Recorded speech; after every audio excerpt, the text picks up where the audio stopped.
Dahil very very trending pa rin talaga at marami pang hindi nakaka-move on at nakaka-recover sa hiwalayan or breakup ng Katniel or ni Catherine Bernardo at ni Danielle Padilla.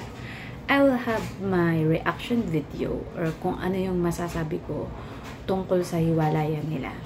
Well, actually, magalit man siguro sa akin yung iba or what or something, but saludo ako kay Danielle. Sabihin na natin, actually, sa mga kumakalat, sinasabi na relate siya dahil kay Andrea Brillantes or may mga third party or what or something pa. Pero, kung uunawain niyo yung mabuti yung sitwasyon, actually, Danielle Padilla has been gentleman pa rin. Naging gentleman siya kasi inintay niya talaga na si Catherine mag-break ng silence niya na mag-announce kung ano na talaga yung real status ng relationship nila. Well, may iba-iba kasi mga haka-haka. May iba sinasabi dahil about jutay-jutay daw yung kay Danielle, di ba? May iba naman parang ginagawang pampatawa na lang na dahil nga daw maliit na yung hinaharap ni Catherine kaya daw siya pinagpalit dun sa mas malaki yung hinaharap. But actually, ayon din sa mga ibang commentation is 1 year na daw talaga na hindi okay yung relationship nila ni Catherine. Well, yun nga, tumulong na yata ang both parents ng bawat panig and parang na-fell out of love si Danielle. So, minsan siguro dahil sa sobrang tagal na rin, di ba? Parang kumbaga masyado na kayong nasanay sa bawat isa't isa. May iba naman sinasabi dahil masyado daw mahigpit, overprotective si Danielle ayon sa mga nakikitang video, di ba? Napaka-clingy, ayaw na may ibang makakadikit na mga lalaki or what si Catherine. But whatever it is the reason, ayan. So maging happy na lang tayo and sabi ko nga, di ba? Ang pagiging broken-hearted, it takes time para maghilom yung sugat dahil syempre hindi naman biro yung naging relationship nila.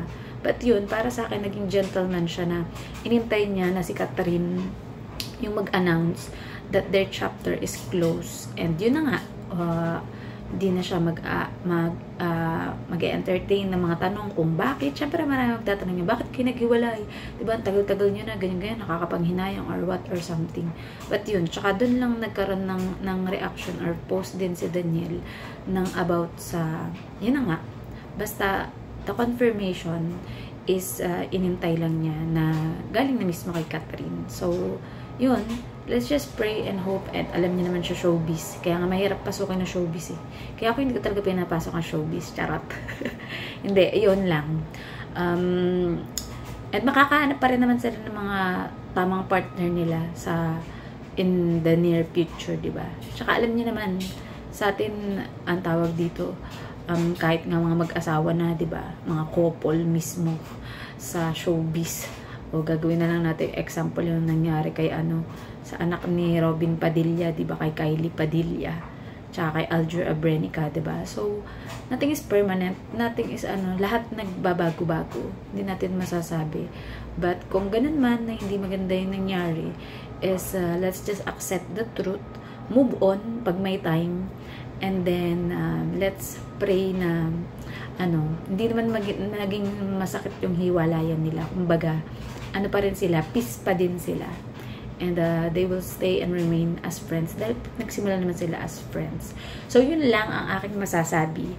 Dahil talagang marami ang naging sobrang super affected, lalo na mga Katniel fans na sobrang gustong-gusto ang kanilang love team. But ayan, hindi sa lahat ng mga love team nagkakatuluyan. Kung may magkatuluyan man, kagaya ni Sharon at ni Gabby, o diba, kinasal, nagkaroon ng anak, but yan, nauwi pa rin sa hiwalayan. So, hindi natin masasabi ang mga bawat bagay-bagay.